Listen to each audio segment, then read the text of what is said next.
Go for it. All right. Hello, everyone. My name is Aidan, and today I'm excited to present my research proposal for my master's, looking at the implementation of AI models in delineation, classification of brain metastases in SRS treatment planning. I'd like to just give a quick thank for my supervisors for their help and contributions over the last few months and for the ongoing project. Just a quick background on what brain metastases are. They're defined as the cancer that is spread from its primary organ to the brain. As we can see here, they primarily come from lung, melanoma, and breast cancers, but there are obviously other cancers as well that metastasize. Usually the cancer will travel through either the bloodstream or the lymphatic system, and we end up with these nice brain metastases here, as we can see. They're quite common. They occur in about 20 to 40% of patients with systemic cancer, and unfortunately are associated with quite poor prognosis, as they show advanced disease stage as well as decreased life expectancy as well. In terms of treatment options from a radiotherapy point of view, there are two options: stereotactic radiosurgery and whole brain radiotherapy. There has been more of a shift towards using SRS, especially in the last few years, but because it's a highly conformal treatment with good treatment outcomes, has much lower side effect profile, and has decreased treatment time. So all in all, generally better for the patient. The decision for SRS, so it is based on a few criteria. It's not everyone can just have it. It's usually limited to, this is just taken from the European guidelines, but America and Australia can follow something similar. So it has to have limited number of brain metastases, usually less than 10, although more recent research is showing that tumour volume or total tumour volume is more specific for whether or not we use SRS, which they're usually looking for about 15 or 20 mils or less than that. And generally, these patients have to have good extracranial disease control and good performance status. With this, though, increasing use of SRS, we have also noticed an incidence or increasing incidence of radiation necrosis, which I'll just go a little bit more into. So radiation necrosis is a late complication of SRS, affects 10 to 25% of patients months to years after their treatment, and it's a major diagnostic challenge at the moment. So these two images I did show before, one of them actually happens to be radiation necrosis, so I'm not sure if you can tell which one is which, but even experts have trouble sort of delineating which one is which on standard imaging. Really, the only way to get a diagnosis is through intracranial biopsy, but of course, it's not an easy feat getting sort of just a sample from the brain. There's a lot of risk and morbidity associated with it, and so usually second line is this multidisciplinary team or MDT consensus, but that usually requires a lot of longitudinal follow-up and a lot of scans to see how it progresses before we can make an accurate diagnosis. Now, this has clinical implications, of course. The treatment between RN and tumour progression vary very differently, and they need to be diagnosed in a timely manner for us to have good outcomes or good patient outcomes. So just looking at the current workflow of a newly diagnosed, say, brain metastasis patient, they'll usually get some imaging. An early volume estimate, which is usually done by the radiation oncologists, is performed early. So usually a visual estimate, they look at the scans and they kind of have to work out roughly how many lesions there are, or roughly what the total volume is, because that will depend on, I guess, what treatment they're going to use and how they're going to schedule it.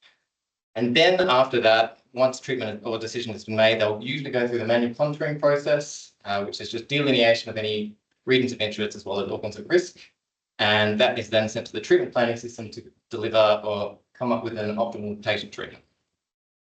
Just in terms of limitations, it's mainly in these two stages, the early volume estimate and the manual contouring, that there's a lot of inefficiencies. As you can imagine, the early volume estimate, which is just a visual estimate, is prone to a lot of human error, and this can cause last-minute treatment changes or delay patient treatment, thereby affecting patient outcomes. But in the manual contouring stage is where we see a lot of inefficiencies. It's a very time-consuming, labour-intensive process, can take hours for some complex head and neck cases. And with these cases, when there can be lots of metastases, there's generally, we can have missed lesions or misclassified lesions. As I was saying before, it's hard to know whether something is radiation necrosis or a tumour progression. And then lastly, but most importantly, this intra-observer variability. This is a very key source of error that everyone is trying to minimise, but very hard to do so. It's the biggest source of error in most image-guided radiotherapies, but very specifically for SRS, which is a very precise treatment. So any sort of changes to the GTV or PTV can have underdosing or overdosing to a significant effect. So this is how we plan to implement AI into the workflow, essentially bypassing these two steps. Ideally, a patient would get imaging, would then be sort of sent through an automated pipeline for lesion detection, segmentation, and classification, with review and editing by either radiation oncologist or radiation therapist before it goes to treatment planning and going to the patient treatment. In terms of AI's benefits, which have been found in countless studies, so ideally it will provide an accurate early tumour volume estimate to help with that treatment scheduling initially. It has significant time saved per case. There's more standardised contours between clinicians, meaning that there's hopefully less error and less interobserved variability. And then we're also getting decreased missed lesion and less misclassified lesions. So this just brings me on to my aims. My project is mainly divided into two parts. One is to develop an AI model to assist with tracking and contouring of metastatic brain lesions. And then the second aim is hoping using these segmentations hopefully to develop an AI model which can take radiomic features to help differentiate between this tumour progression, radiation necrosis, which, like I mentioned, is a major diagnostic challenge at the moment. So looking at current literature for AIM-1, a lot of early research was done on gliomas, which is a primary form of brain cancer, but recently there has been more of a shift towards brain metastases. Brain mets have their own unique challenges though for AI, mainly because of their multiplicity. So in other words, there can be any number of brain mets in one patient, for example. They come in very small sizes, so small, sort of looking at 2 to 3 mils in diameter, and they just have general heterogeneity on imaging. They look very different depending on type of, I guess, brain metastases as well as what imaging you have had done. Just going through my lit review, I wanted to bring up these two studies. One, both multi-center studies, one by Luo et al. So I had 500 patients. They used this VNet model, which seems to be sort of like a 3D architecture of the UNet model, and achieved very good DICE scores, which is looking at sort of how well the model contours compared to a ground truth. But more interestingly, it showed with AI assistance that the DICE score increased from 0.87 to 0.92 with a median time saving of 42%, really showing that there are some clinical benefits here. We can get AI implemented into the workplace. And then you et al., this is a more recent study, and probably what we're going to base our study on closely. It looked at a number of patients, so 2,000. They used the extended NNUNet and did achieve a slightly lower DICE score of 0.75. But one thing that they did add that the Luo study didn't have is they really looked at sort of small brain metastases, which seems to be a main issue for current models in detecting. So just a little bit more on that. Main issues with current models are this low sensitivity for detection of small lesions and a high false positive rate. And this was emphasized, so going again through my review, there was this RATS Mets challenge done in 2023. It's an international sort of, designed to create international benchmarks. So it's a competition where teams tried to produce the best algorithm on a big multi-center cohort to see who could best auto-segment brain metastases. The best performing algorithm did achieve a score of 0.65, so reasonable. But they mentioned a number of limitations. One is, again, the heterogeneity in size and appearance of brain mets. Well, also, I think importantly, differences in data acquisition, patient motion, and protocols. Really got to emphasize the need. We need a standardized imaging protocol if we are going to try and implement AI in the workplace. Looking at AIM-2, which was looking at the classification model, there's a lot less studies here, and they're generally limited to small retrospective cohorts. And I just brought up two here. So Solari et al. In 2023 looked at a small sample size of 86, but did achieve a pretty decent area under the curve score. And that was using a random forest gradient filter. Whereas Reza et al., this is probably the key study in this area, had 125 histologically confirmed cases and achieved, again, a very decent area under the curve score. And they actually used a CNN for their model. So just looking at, there's a number of different ways this could be approached. A lot of studies did mention limitations, one in obtaining accurate ground truths. As I mentioned, the intracranial biopsy is really the only way to get an accurate diagnosis, or you need these multiple scans or longitudinal studies for an MDT to come to a consensus. Also, just to mention though, they did say radiomic features from MRI are highly scanner and protocol dependent. Again, probably emphasizing the need that we need standardized imaging protocol if we are going to try to use this in the future. There's still, again, a need for a multi-center dataset validation. And there was mentions, I was looking at the next RATS Mets challenge, they might consider incorporating it into the next challenge, but I'm not exactly sure when that will be. And overall, I just want to emphasize there is a clinical need for a non-invasive method of differentiating between RN and tumour progression. So in terms of our data, we've got a cohort, so it'll be patients who have undergone SRS treatment here for brain mets at Charlie's since 2014. According to what we have on system, we have about more than 1,000 treatment plans for 600 patients. Although it's currently pending ethics approval, I have put this little asterisk. There are a number of other publicly available data sets which we may consider using so that we're not going to delay this project. And then just some general things about the model training. We'll very likely sort of do a 70-10-20 split for training, validation, testing, which is exactly what the BRATS METS challenge did. And we'll be using this NNUNet framework developed by Sensi et al., which will probably do a lot of the heavy lifting in terms of pre-processing, augmentation, post-processing. And just a little bit more in detail of the models. So for the order segmentation model, we're going to try using this NNUNet framework. Our inputs will very likely be type 1 weighted post-contrast MRIs, but we may consider adding T2 or FLAIR depending on whether we need to. The ground truth will be radiation oncologists approved contours, which were made during the treatment planning process. And in terms of performance metrics, we're going to be looking at contouring, so DICE, coefficient scores, Gaussian distances, as well as lesion detection, precision recall, specifically because we know that it is an issue with sort of models having issues, detecting small brain mets. And just a few extra techniques, which I took from this view at our study, which looked at using an extended NNUNet specifically for looking at brain mets. They've mentioned this adaptive dice loss and adaptive data sampling extensions to try help with the detection, sensitivity of brain met detection whilst trying to keep a low false positive rate. Ideally, we're also going to experiment with patch and batch size, and maybe later down the track, we might try some more advanced models. I've looked very briefly into sort of this trans UNets or SWIN UNets, but from my understanding, they require quite a lot of data, and I'm not sure if we'll have enough for that. In terms of number 2 model training, we're going to trial a number of machine learning models, as well as CNNs, which was shown by to have good effect or good success with Resurrect Al. Ideally, we're going to use again the T1 weighted post-contrast MRI studies and then the segmentations, which we hopefully get from our first model, the NNUNet. The ground truth will be looking at either histopathological results or immunity consensus where available, and we'll be looking at all the sort of classic performance metrics for a classification model. Just some extra bits which I've added. So there's a number of studies showing the tumour contours as well as the edema contours might be useful in as a region of interest when we're trying to extract these radiomic features. So we will try that. We'll use bioradiomics for feature extraction and do your classic feature standardization and feature reduction techniques.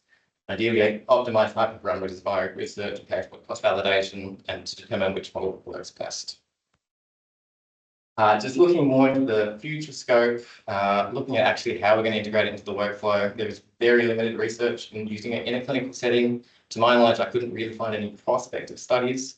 So a lot of what I've got is just from a review article by Conway et al.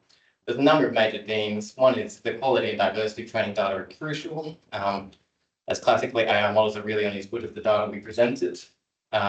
They also talk about the explainability, trust and transparency as big barriers of using AI, especially in the medical field. So we're going to have to find a way to incorporate that into knowing how the model is deciding what it's deciding. And then there's all these other things, sort of how we integrate AI into practice, quality assurance ways, human oversight, how we could possibly override or adjust it, and then all these other sort of regulatory, ethical and logistical considerations.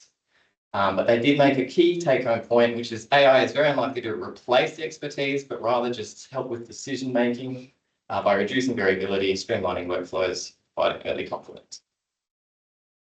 Just in terms of my timeline, so where we're at the moment, still pending ethics approval, but like I said, after we can probably get started on the auto segmentation model as of next month. And ideally, the aim is to present at the International SRS Conference in June. So we want to try to get all those results by then and hopefully have something to present. All right, and that's everything. Thank you. Thanks, Aidan. I was just wondering, any models from either AIM-1 or AIM-2 available publicly that you could just immediately test on the cohort that we have here? I believe, I'm not actually sure, I haven't Yeah. looked too much into it, but the NN unit is that publicly available? I mean, so NN unit is a framework for training models. Yeah.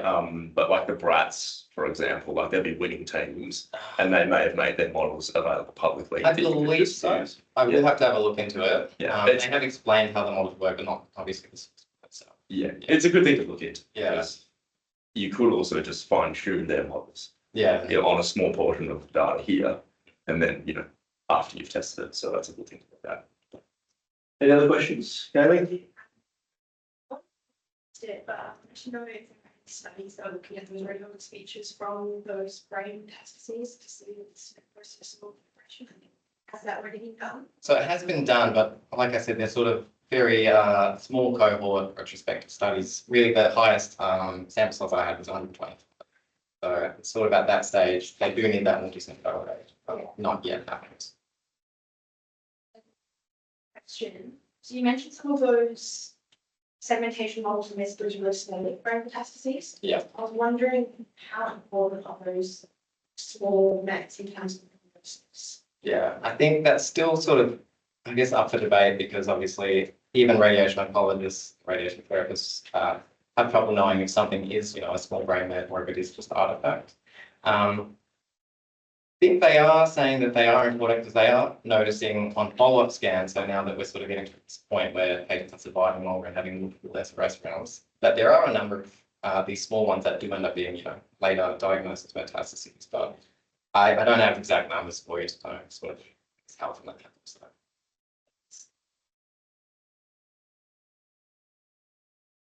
Yeah, thanks a lot. That's great. Yeah, do you reckon you could use sort of combined data set, the open source with? That's what I was thinking as well. Yeah, whether or not we could say, try a bit of everything because that'll obviously help with the generalizability and all that. I don't know. I think there's not too many publicly available data sets from what I've gathered. But yeah, it would be good to sort of incorporate all of it together. Yeah. Also, just wanted to ask quickly, what role do you think like quantifying or displaying uncertainty would play in this? So you said that, but the uncertainty in the model's prediction is all. As in how we could show it sort of to like a clinical decision maker. Yeah. I haven't actually thought that far ahead, but I assume we would be able to sort of.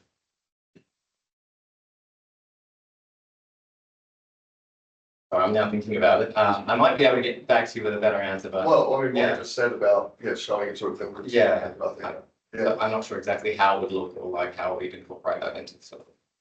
yeah, fair enough. But yeah, even that, I mean, that's sort of maybe the need to address in that. Yeah. The issues with actually implementing those softwares, the AI capabilities. Yeah. So yeah, no, it's great. There are ways of computing uncertainty from the outputs of models. Yeah. So it's one thing that you could potentially present to a clinician. That's Yeah. Fair enough. Yeah. Martin? Yeah, thanks, Joel. Pretty much just asked the question I was going to ask. But I mean, these patients are often treated with very high single fraction doses with zero margin around the lesion. So you mentioned having a low false positive rate. So I think that's important. And the clinician be able to see the confidence in that prediction will be very important. So he was just reiterating a bit yeah. what Joel said in terms of having an uncertainty metric presented to a clinician. Yeah. Yeah.